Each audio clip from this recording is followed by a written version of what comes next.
ട്രെയിനിങ്ങിന്റെ ഭാഗമായിട്ട് ബാംഗ്ലൂർ എയർപോർട്ടിൽ പോയിരുന്നാ പറഞ്ഞത്. അന്വേഷണത്തിന്റെ ആരംഭഘട്ടത്തിൽ തന്നെ ഒരു സത്യം ബോധ്യമായി. എയർ ഇന്ത്യ ഫ്ലൈറ്റിൽ കയറിയെന്നാ പറഞ്ഞത്. ഒരു പൈലറ്റ് പറഞ്ഞ ഞാൻ ഇപ്പോഴും ഓർക്കുന്നില്ല.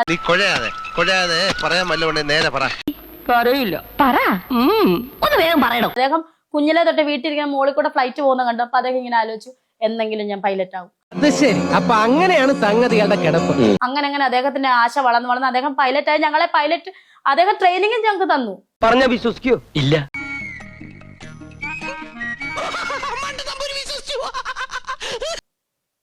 കുറച്ച് കാര്യങ്ങളൊക്കെ അദ്ദേഹത്തിന്റെ അനുഭവ കഥകളൊക്കെ ട്രെയിനിങ് തന്നെ അദ്ദേഹം പൈലറ്റ് പറപ്പിച്ചെന്നല്ല, ഞങ്ങളെ പഠിപ്പിച്ചെന്നല്ല.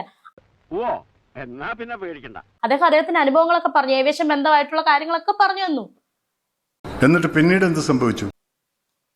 ഇതുപോരെ, ഇതല്ലേ ഞാൻ ട്രെയിനിങ് എന്ന് പറഞ്ഞു. ഇനി ഞാൻ എന്തിനാണ് കള്ളം പറയുന്നത്? അത് എടുത്ത് കുറെ എണ്ണം എടുത്തിട്ട് അവള് കള്ളം പറഞ്ഞു. എങ്ങനെ ഇരിക്കണം എന്റെ പൊന്നിയിടത്തി ഇവളെ കൊണ്ട് ഇതൊന്നും ഉണ്ടാക്കിക്കല്ലേ, നമ്മൾ ജീവിതം മറുത്തു. വേറെ ഫോട്ടോസ് ഇട്ടേക്കുന്നത് എന്റെ കസിന്റെ ആര്യ, ഞങ്ങൾ ഏവിയേഷൻ എന്റെ വേഷം. അത് ഏവിയേഷന്റെ വേഷമല്ല, അത് ഞങ്ങൾ ഇവന്റ് മാനേജ്മെന്റിന് പോയ സമയത്തുള്ള വേഷമാണ്. എന്തൊക്കെ കള്ളത്തരങ്ങളാണ് ഇവറ്റകൾ ഇടുന്നത്. കേസ് കൊടുക്കണം പിള്ളേച്ചാ, പോലീസ് അന്വേഷിക്കട്ടെ. അതെന്താ ഈ നാട്ടിൽ ക്രമസമാധാനം ഇല്ലാതായോ?